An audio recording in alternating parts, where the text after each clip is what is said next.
Last night's episode of Jimmy Kimmel Live didn't just stir the pot, it set it ablaze. From the moment the lights came up, the stage was no longer a place for laughs, but a battlefield for truth. What began as a typical political interview quickly spiraled into one of the most electrifying showdowns in late-night TV history.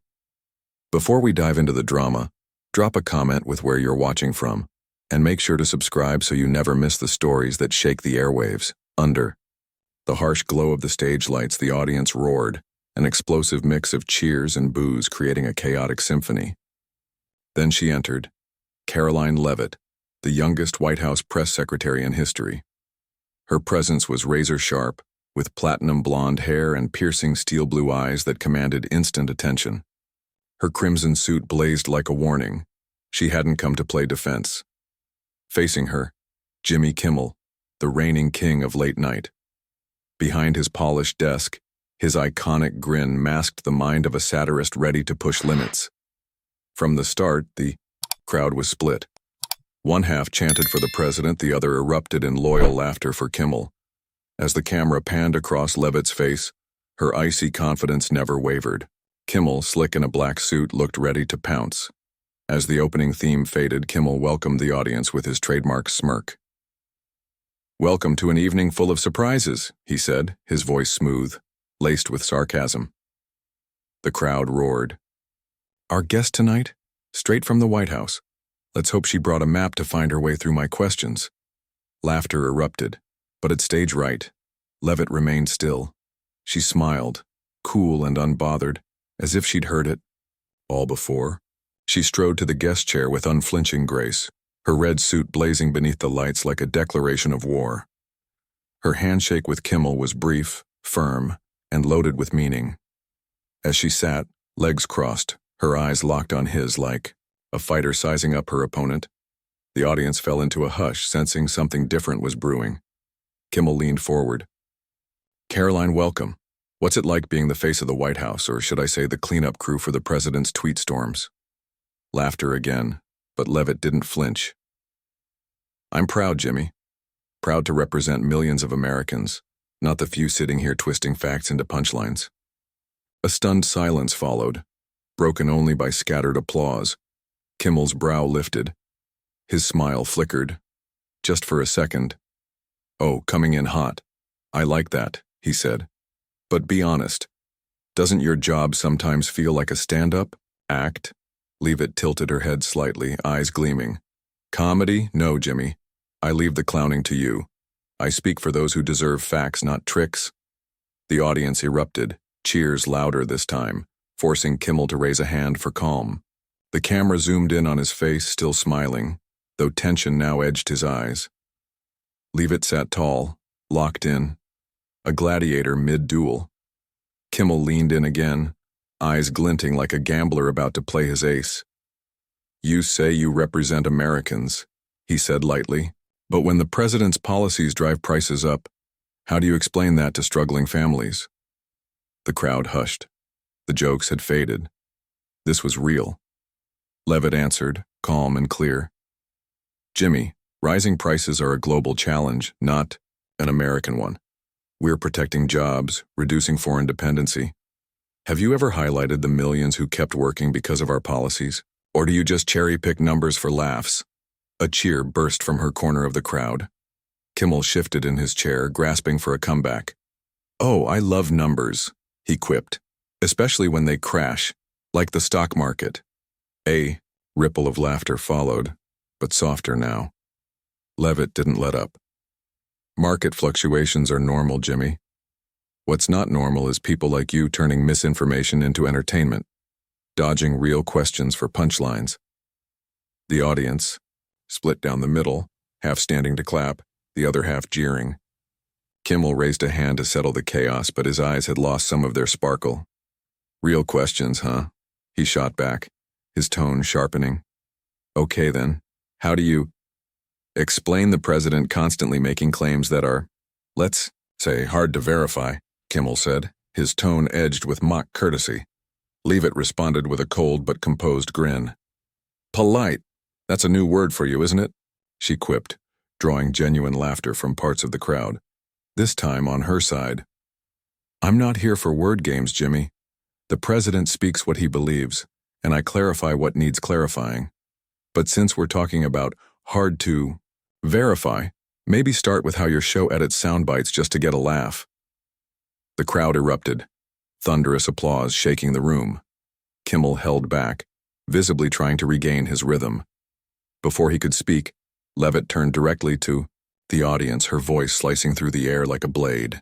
Folks, I know you came here for a good time, but you deserve more than cheap shots. You deserve the truth about where we are, where we're going, and what this administration is actually doing for this country. The room ignited. Some stood chanting Karoline as others cheered in waves. Kimmel tried to jump back in, raising his voice over the roar. Hey, just a reminder, this is a comedy show, not a political forum. Leavitt turned back to him, eyes fierce. If this is just comedy, Jimmy, then why do you get nervous when someone tells the truth? The smile on Kimmel's face faltered. He leaned in, voice now tinged with something darker. Truth? You stand behind a man who's created chaos. Aren't you exhausted from covering for him every single day? The question landed like a punch.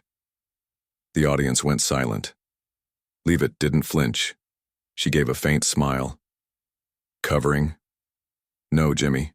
I'm standing up. For the workers, the families, the people you and your circle ignore every night. What about you? What do you stand for, besides laughs and ratings? The tension in the studio was electric. Applause erupted, louder than ever. Some cheered, others booed. Kimmel's grin remained, but his eyes betrayed unease. You're good. Karoline, he admitted, voice reluctant. But if you're so confident, then answer this. Do you really believe the president's doing a good job, or is that just your job talking?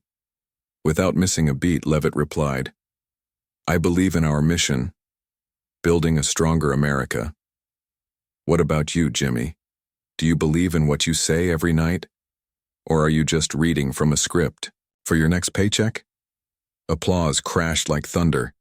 Kimmel tried to cut through it, but his voice was drowned out.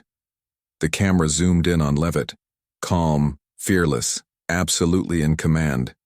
Kimmel raised his voice. All right, he said, his tone straining to stay playful. You want to go there? Let's see how you handle this. He signaled off stage. A massive screen behind them lit up, and a clip began to play.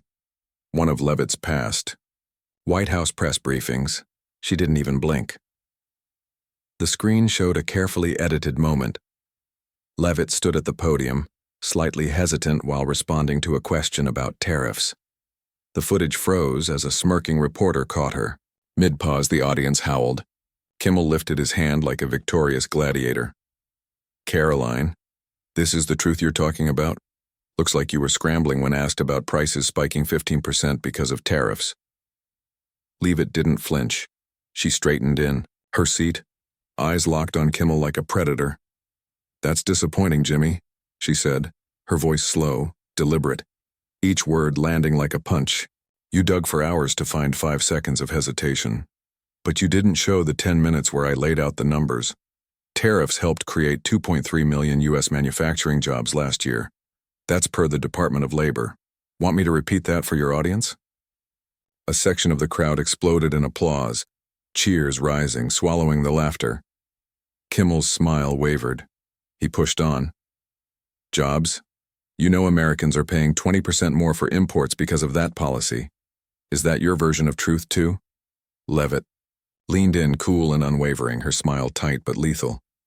You love numbers, Jimmy. Want me to give you a few more? Don't you? She said, her voice cutting through the air like a knife. Then let's talk about this. She leaned in slightly, eyes gleaming. Before tariffs, we were importing 60% of our steel from China. From 2000 to 2015, we lost 500,000 American steel jobs. That's from the International Economic Institute.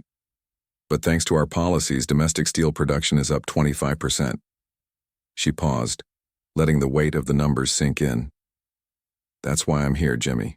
To defend the workers you leave out of your jokes. The studio erupted, applause so fierce that Kimmel had to raise his hand to settle the crowd. The camera caught his face, still smiling, but his grip on the pen tightened, his knuckles pale. A flicker of panic flashed in his eyes. He tried to regain control, his tone darker now. "You're good with numbers, Karoline, I'll give you that. But you can't deny your administration's made a mess. Don't you ever wonder which side you're on when the world laughs at the president?" Question hit hard. The audience went still. Leavitt didn't flinch. Her eyes narrowed. "The world laughed when we shipped millions of jobs overseas because of failed trade deals. That was the punchline. I stand with the workers in Ohio, Michigan, Pennsylvania. The ones you never talk about, the ones who don't. Have writers feeding them lines. Who do you stand with, Jimmy? The crowd that laughs at your script?" The crowd exploded. Chants of "Karoline, Karoline" echoed through the studio. Kimmel tried to jump in. "This is a show, not a campaign. Rally." But his voice was drowned beneath the cheers. Leavitt turned back to the audience, her voice rising like a battle cry. "Folks, I know you came for laughs, but you deserve more than punchlines. You deserve to hear about the people fighting, to bring jobs back, to protect our borders, to build a stronger America. That's the truth I'm here to speak, no matter how much he tries to spin it." Applause roared like thunder, shaking the studio. Kimmel leaned in, his voice now edged with desperation. "Truth? You call defending a man who lies to the country every week truth? Don't you ever get tired of putting on an act?" Leavitt tilted her head, her smile turning razor sharp. "Performing? I face a press corps every day. No script, no editing team. I answer hard questions live and unfiltered. What about you, Jimmy? Are you tired of playing the smart guy every night, or is that just part of the job?" Laughter surged, this time aimed at Kimmel. He paused, visibly shaken, but Leavitt didn't stop. Her voice struck like a final blow. "You want to talk about falsehoods? Let's talk about how you twist words, you clip, edit, and distort, turning reality into a joke. You don't care about the people struggling out there. You care about ratings. I'm here to defend the people you ignore, and I won't let you reduce that to a punchline." Kimmel tried to interrupt. "You're turning my show into a political forum, Karoline." But she cut him off, her eyes blazing. "No, Jimmy. I'm turning it into a place where truth gets a voice. And if that scares you, maybe it's time you found another job." The studio felt ablaze. The crowd was on its feet, cheers swelling into a tidal wave that drowned every one of Kimmel's attempts to reclaim the show. Leavitt turned to them, one last time, her voice echoing like a rallying cry. "Don't let people like him tell you what to think. You're smarter than that. You're stronger than that, and we, those of us working for you, won't stop. Not for laughs. Not for headlines. Not for anyone." The applause became a storm, chants of her name rolling like thunder. Kimmel sat, still, his smile now a pale, strained version of itself. "Wow, Karoline," he muttered, trying to salvage the moment. "You sure know how to heat up a stage." But his voice was lost beneath the roar of the audience. Leavitt turned to him, gaze like steel. "I'm not done yet, Jimmy," she said, soft but piercing. "But I'll give you a moment to rethink before we continue." The camera zoomed in on her face, no fear, only calm, radiant conviction. Kimmel raised his hand, struggling to project cheer. "We'll be right back after the break," he said. But even as the commercial rolled, the crowd didn't sit. The applause thundered on, still for Karoline Leavitt, who had turned the set into a battlefield and taken control. Kimmel leaned forward, desperation and bitterness now creeping into his tone. "Karoline, you keep talking about truth, but the entire country sees you standing behind a man who's wrecked the economy. Gas prices are up 30%. Inflation hit 8% last year. That's straight from the Bureau of Labor Statistics. You call that building?" The question hit like a final arrow aimed directly at Leavitt, hoping to pierce her composure. The audience fell silent, just a few scattered boos mixing uneasily with applause. But Leavitt didn't blink. She smiled. Not politely, not gently. It was a sharp, confident grin, like she'd been waiting for that moment. "Jimmy," she said, voice steady and slicing, "you love throwing around stats when they fit your narrative, don't you?" She leaned in slightly, her tone unwavering. Did you mention that global crude oil prices spiked 40% because of Middle East conflicts? No? Convenient. But here's what you won't say. We've increased domestic oil production by 15%. That's over 300,000 new energy jobs. Department of Energy, look it up. She paused, just long enough to twist the blade. I call that building. What do you call it when your whole job is whining from a desk? The crowd exploded. Applause crashed through the studio like a tidal wave. People rose to their feet shouting their support. Kimmel tried to regain ground. Building? You're defending someone who's turned America into a global laughingstock. But Leavitt cut him off, her voice ringing louder than his. Laughingstock? The world laughed when we gave away millions of jobs to failed trade deals. I'm not here for their applause. I'm here for our people. The miners in West Virginia. The factory workers in Indiana. Ever make a joke about them, Jimmy? Or are they just the punchlines you don't understand? The studio shook with cheers. Louder now, more primal. Kimmel, cornered and grasping, tried one last strike. You can say whatever you want, but everyone sees you standing behind someone who breaks promises. Don't you ever get tired of being the spokesperson for a failure? The question detonated in the silence that followed. All eyes locked on Leavitt. She stood, slowly, with a calm that radiated power. Failure, she said, her voice like rolling thunder. We've brought back millions of jobs, dropped unemployment to 3.5%, the lowest in half a century. Bureau of Labor Statistics. Look it up. Her stare burned through the camera, then back to Kimmel. Failure is sitting here night after night, mocking the people who are actually fighting to fix this country, just to squeeze out a few cheap laughs. The audience went wild, standing, roaring, chanting her name. Leavitt turned to them, her voice commanding. You deserve to hear the truth. Not propaganda dressed up as comedy. I'm not here for approval. I'm here for you. And I won't let anyone, not even him, turn that into a joke. Applause stormed the set, drowning out everything. Then, without drama, without fury, she unclipped her mic. Her movements slow, deliberate. An act of quiet dominance. I don't need your stage to speak the truth, she said, eyes locked on Kimmel, her tone soft but razor sharp. I came here to represent Americans. You? You just want a circus. Thanks for the invite, Jimmy, but I'm done.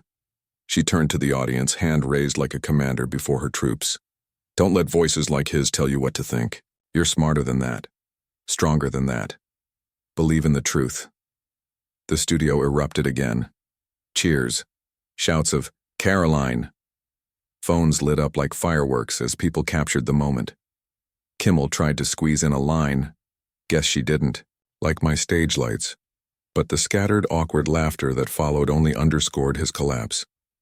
Leavitt walked off the stage, shoulders square, head high. The lights followed her like a crown. Her red suit blazed like a flame that refused to die. The camera lingered on her silhouette etched against the roaring studio, while Kimmel sat behind his desk, his smile a shadow of what it had been. Well, that was an interesting night, he muttered, grasping for humor. But his voice was lost in the noise. The energy in the room no longer belonged to him. The camera panned across stunned faces, upraised phones, and a sea of movement. Chaos and celebration mixed together. We'll be back after the break, he said, but nobody was listening. Within minutes, social media detonated. Twitter flooded with hashtags. Leavitt rules. Kimmel schooled. Queen Karoline. One viral post showed the clip of her removing her mic, captioned, Karoline Leavitt just made Jimmy Kimmel a guest on his own show. Within 10 minutes of airing, the mic drop moment racked up over 2 million views on TikTok. Slow-motion edits of Karoline Leavitt walking off stage, her icy stare framed like a movie heroine's, spread like wildfire, set to triumphant orchestral, swells and thunderous bass drops. One Gen Z user posted, she didn't just win, she dominated. A post that quickly shot past tens of thousands of likes. Even Instagram, usually flooded with curated fashion and brunch shots, was overtaken by tributes to Leavitt. Captions read, This is how you confront media bias. and she turned a comedy show into a truth-telling clinic. Kimmel's supporters scrambled to regain footing. One account sniped, "She talked circles without answering a thing." But replies came fast and furious. She answered with facts. He came with jokes. Over on Reddit, politics forums exploded.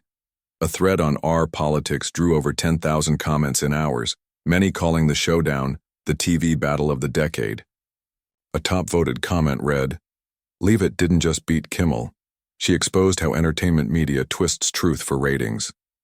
Conservative voices hailed her as a rising star. Even self-described moderates chimed in with takes like, "I'm not a Trump supporter, but Leavitt gave Kimmel a lesson he wasn't ready for." The mainstream media pounced. Fox News headlined, "Karoline Leavitt annihilates Jimmy Kimmel on his own stage." They quoted her line about forgotten Americans. As a rallying cry, Newsmax followed suit. "Press secretary crushes comedian, truth triumphs." They spotlighted her 3.5% unemployment stat as the defining blow. Even left-leaning outlets couldn't ignore it. CNN acknowledged her commanding presence, though it downplayed her specifics. Leavitt may have dodged questions on Trump's record, but she took control of the stage like a pro. Meanwhile, YouTube ignited with reaction content.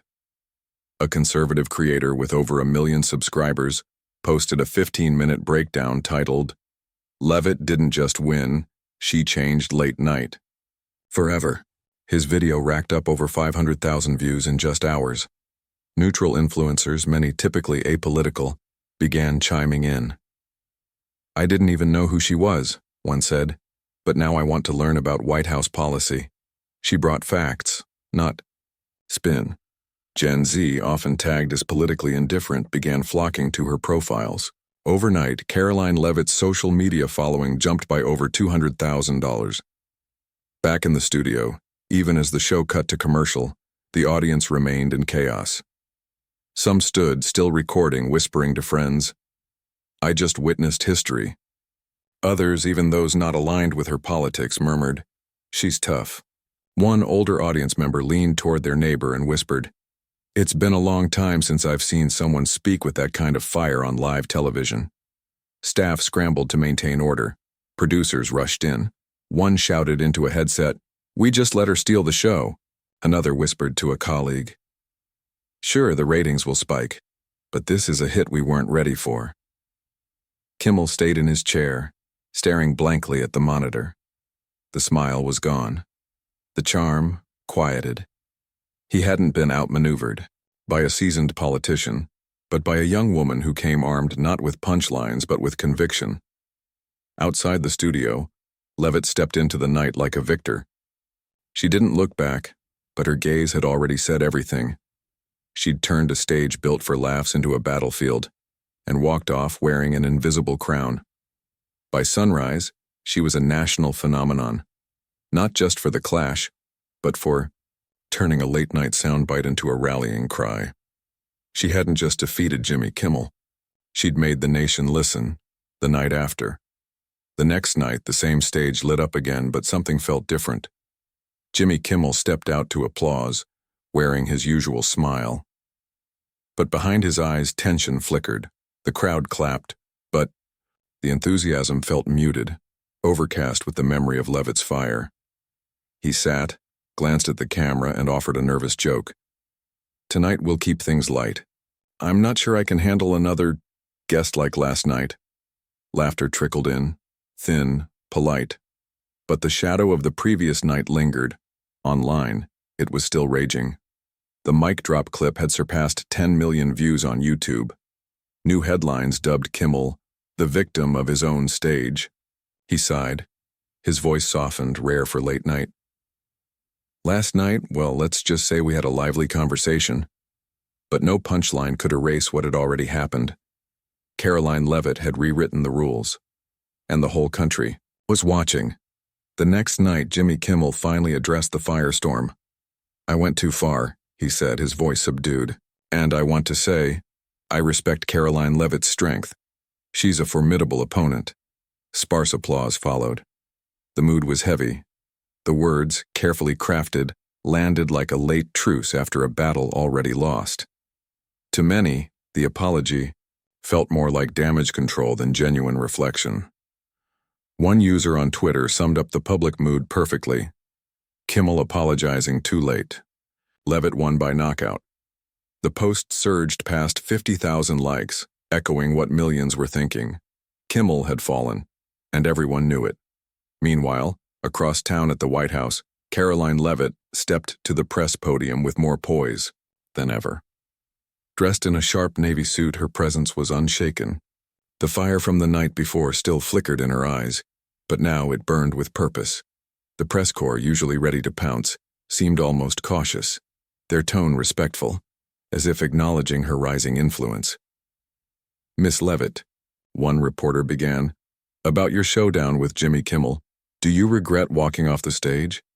Leavitt smiled, her voice cool and steady. "Regret?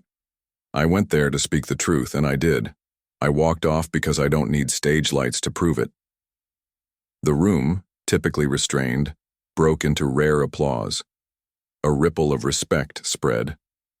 Even seasoned journalists nodded. It wasn't just a soundbite, it was a declaration. The response went viral. Fox News headlined, "Leavitt fires back, truth doesn't need a stage." Newsmax called her Hollywood's new wake-up call. Even USA Today, generally neutral, admitted, Leavitt didn't just beat Kimmel, she redefined how politicians confront entertainment media. On social media, Leavitt's Twitter account exploded with over 300,000 new followers in a single day. Young Americans flooded her mentions with messages like, "You're the role model we need." "Thank you for speaking for us." Leavitt, who rarely posted personal thoughts online, sent out one quiet message. "Thank you for listening to the truth." It received over 1 million engagements, likes, retweets, quotes, sealing her status as a political force. Kimmel, by contrast, faced mounting fallout. The very next episode saw a 10% drop in viewership according to preliminary Nielsen data. Some fans called him a failed bully. A few sponsors reportedly considered pulling ads, wary of the show's changing image. Behind the scenes, Kimmel's team held emergency meetings. One producer suggested, "No more politicians. It's too risky now." Though Kimmel tried to keep his cool, insiders say he was rattled. "I didn't expect her to be that tough," he admitted privately to a colleague. His apology, while praised by die-hard fans, failed to reverse the narrative. Variety wrote, "Kimmel wanted a viral moment. Leavitt took it from him and turned it into a movement." That evening, Leavitt appeared on Fox News, her message consistent and direct. "We're working for Americans, the workers, the families, the people ignored by entertainment media." The quote echoed across headlines stitched into TikToks, quoted in memes. One college student posted a breakdown video. "Leavitt doesn't just talk, she acts. She makes me want to study politics." The clip hit 200,000 views in hours, capturing her grip on the younger generation. Inside the White House, her colleagues, from aides to senior advisors, celebrated her win. One advisor, speaking off record, said, "She didn't just beat Kimmel, she taught the media a lesson they weren't ready for." When a reporter later asked how she felt about Kimmel's apology, Leavitt replied plainly, "I don't need an apology. The truth spoke for me." The line exploded, printed on t-shirts, quoted in classrooms, blasted across social media. Leavitt had gone from spokesperson to symbol. While Kimmel tried to steady his show, Karoline Leavitt was rising. Fast. She didn't just win a televised exchange. She turned a stage meant for laughs into a launchpad for truth. In doing so, she forced a nation to pause and listen. She became the embodiment of a new wave, where conviction beat comedy, truth outshined applause, and one young woman changed the conversation. "Stand up like Karoline." The phrase exploded across social media, echoing through memes and messages that flooded Instagram and Twitter. Images of Karoline Leavitt's icy stare down at Jimmy Kimmel were everywhere. Her now iconic quote, "Truth doesn't need a stage," printed on mugs, t-shirts, and phone cases. One post read, "Leavitt proves you don't need to shout to be heard. You just need to speak with purpose." It racked up over 100,000 likes, resonating with users of all ages. In a Newsmax interview, Leavitt clarified her stance. "I didn't fight Jimmy Kimmel for personal reasons. I stood up for the Americans who don't have a voice on late-night TV." That quote became a rallying cry, a banner for millions who felt sidelined by mainstream media. Soon she was a regular guest on conservative podcasts, where hosts dubbed her the Queen of Truth. Even apolitical and moderate platforms began inviting her to discuss the evolving relationship between politics and entertainment. The shift was real. A college student posted after watching Leavitt, "I used to think politics was dirty, but she makes me want to get involved." The tweet garnered over 50,000 engagements, a testament to her growing influence among Gen Z. But Leavitt's legacy wasn't just about clashing with a comedian. It was about transforming a moment of spectacle into a national turning point. She didn't just beat Kimmel, she reshaped the conversation. Other late-night hosts took notice.